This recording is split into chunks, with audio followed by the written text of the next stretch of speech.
नमस्कार. टेस्टी रेसिपीमध्ये आपल्या सर्वांचं पुन्हा एकदा खूप खूप स्वागत आहे. आज आपण बनवणार आहोत मऊ मोकळी सुटसुटीत बनवायला एकदम सोपी अशी व्हेज बिर्याणी. चला तर मग रेसिपीला सुरुवात करूया. बिर्याणीसाठी इथे मी 1 वाटी बासमती तांदूळ घेतलेला आहे. आता तांदूळ स्वच्छ धुवून घेऊयात आणि यामध्ये पाणी घालून अर्धा तास भिजण्यासाठी ठेवायचं आहे. त्यानंतर इथे मी 3 मध्यम आकाराचे कांदे लांब आकारात चिरून घेतलेले आहेत. आता कांद्याला मीठ लावून 10 ते 15 मिनिटासाठी बाजूला ठेवायचं आहे, जेणेकरून कांद्याला पाणी सुटेल. त्यानंतर इथे मी अर्धी वाटी दही घेतलेलं आहे. दही हे जास्त आंबट नसावं. आता या दह्यामध्ये लसूण पेस्ट, 1 चमचा जिरेपूड, 2 चमचे धनेपूड, 1 चमचा लाल तिखट, 1 चमचा काश्मीरी लाल तिखट, 2 चमचे बिर्याणी मसाला, चवीनुसार मीठ घालून व्यवस्थित मिक्स करून घेऊयात. हा आपला मॅरिनेटसाठी लागणारा मसाला तयार आहे. आता यामध्ये तुम्ही तुमच्या आवडीच्या भाज्या घालू शकता. मी या ठिकाणी फ्लॉवर, फरसबी, गाजर, बटाटा, वाटाणा घेतलेला आहे. त्यानंतर यामध्ये कोथिंबीर आणि पुदिन्याची पानं घालायची आहेत आणि व्यवस्थित मिक्स करून घेऊयात. आता हे आपणास 15 मिनिटं झाकण लावून बाजूला ठेवायचं आहे. त्यानंतर कढईमध्ये तेल घालायचं आहे. तेल गरम झाल्यानंतर सुरुवातीला आपण मीठ लावून ठेवलेला होता तो कांदा घट्ट पिळून घ्यायचा आहे. आता हा कांदा आपण तेलामध्ये घालूयात. कांदा पिळून घेतल्यामुळे कांदा पटकन तळला जातो.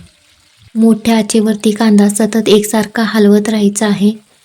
कांद्याला तांबूस रंग यायला सुरुवात झाली की गॅस बारीक करायचा आणि कांदा तळून घ्यायचा आहे. कांद्याला पूर्ण तांबूस रंग आलेला आहे. आता हा कांदा आपण एका प्लेटमध्ये काढून घेऊयात. त्यानंतर त्याच तेलामध्ये मॅरिनेट केलेल्या भाज्या घालायच्या आहेत. भाज्या तेलामध्ये सुरुवातीला 3 ते 4 मिनिटं परतून घ्यायच्या. भाज्या परतून झाल्यानंतर शिजण्यासाठी थोडंसं पाणी घालायचं आहे. पाणी घालून व्यवस्थित मिक्स करून घेऊ आणि त्यानंतर झाकण लावून भाज्या शिजवून घ्यायच्या आहेत. भाज्या जास्त शिजवायच्या नाहीत, 90% शिजवायच्या आहेत.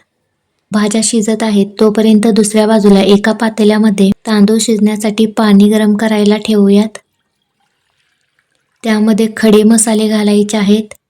मसाल्यामध्ये तमालपत्र, मसाला वेलची, 3 ते 4 लवंग, काळे मिरे, चक्रफूल घेतलेलं आहे. आता हे आपण पाण्यामध्ये घालून मिक्स करून घेऊयात. पाण्याला उकळी आल्यानंतर सुरुवातीला आपण भिजत घातलेले तांदूळ होते ते तांदूळ यामध्ये निथळून घालायचे आहेत. त्यानंतर यामध्ये अर्ध्या लिंबाचा रस घालू, चवीनुसार मीठ घालून व्यवस्थित मिक्स करून घेऊयात. तांदूळ मध्यम आचेवरती शिजवून घ्यायचे आहेत. तांदूळ पूर्णपणे शिजवायचा नाही, 90% शिजवून घ्यायचा आहे. तांदूळ शिजण्यासाठी जास्त वेळ लागत नाही. 7 ते 8 मिनिटांमध्ये तांदूळ शिजून तयार होतात. आता तांदूळ व्यवस्थित शिजला आहे की नाही ते आपण चेक करूयात. बघू शकता यामध्ये थोडासा बारीक कण दिसतोय, म्हणजे या पद्धतीने आपणास तांदूळ शिजवून घ्यायचा आहे. बिर्याणीसाठी याच पद्धतीचा तांदूळ शिजवून घ्यायचा आहे. त्यानंतर एक चाळण घेतलेले आहे. आता या तांदळातील पाणी काढून टाकायचं आहे आणि शिजवताना आपण जे खडे मसाले घातलेले होते ते सुद्धा आपण काढून घेऊ. अशा पद्धतीनं बिर्याणीसाठी लागणारा जो राईस आहे तो तयार आहे. दुसऱ्या बाजूला ठेवलेल्या भाज्यासुद्धा शिजून तयार आहेत. एकदा व्यवस्थित मिक्स करून घेऊयात. त्यानंतर यामध्ये कोथिंबीर, पुदिन्याची पानं आणि सुरुवातीला आपण तळून घेतलेला कांदा आहे तो कांदा पसरून घालायचा आहे. थोडासा कांदा बाजूला ठेवलेला आहे. त्यानंतर टोमॅटोचे काप घालायचे आहेत. टोमॅटोचे काप घातल्यानंतर पनीरसुद्धा घालूयात. पनीर घालून झाल्यानंतर यामध्ये आपण शिजवून घेतलेला भात आहे तो पसरून घालायचा आहे. भात व्यवस्थित एकसारखा आपण पसरून घेऊ. नंतर यामध्ये बारीक चिरलेली कोथिंबीर आणि तळलेला कांदा पसरून घालायचा. नंतर 1 चमचा तूप घालायचा आहे आणि झाकण लावून 10 मिनिटं बिर्याणीला दम द्यायचा आहे. वाफ बाहेर जाऊ नये म्हणून झाकणावरती एक जड वस्तू ठेवायची, म्हणजे वाफ बाहेर जाणार नाही. यामुळे बिर्याणीला दम व्यवस्थित बसतो. 10 मिनिटानंतर गॅस बंद करायचा. बघू शकता आपली व्हेज बिर्याणी तयार आहे. तुम्ही या पद्धतीनं बिर्याणी नक्की बनवा. रेसिपी आवडल्यास लाईक करा, शेअर करा आणि नवीन असाल तर चॅनेलला सबस्क्राईब करा.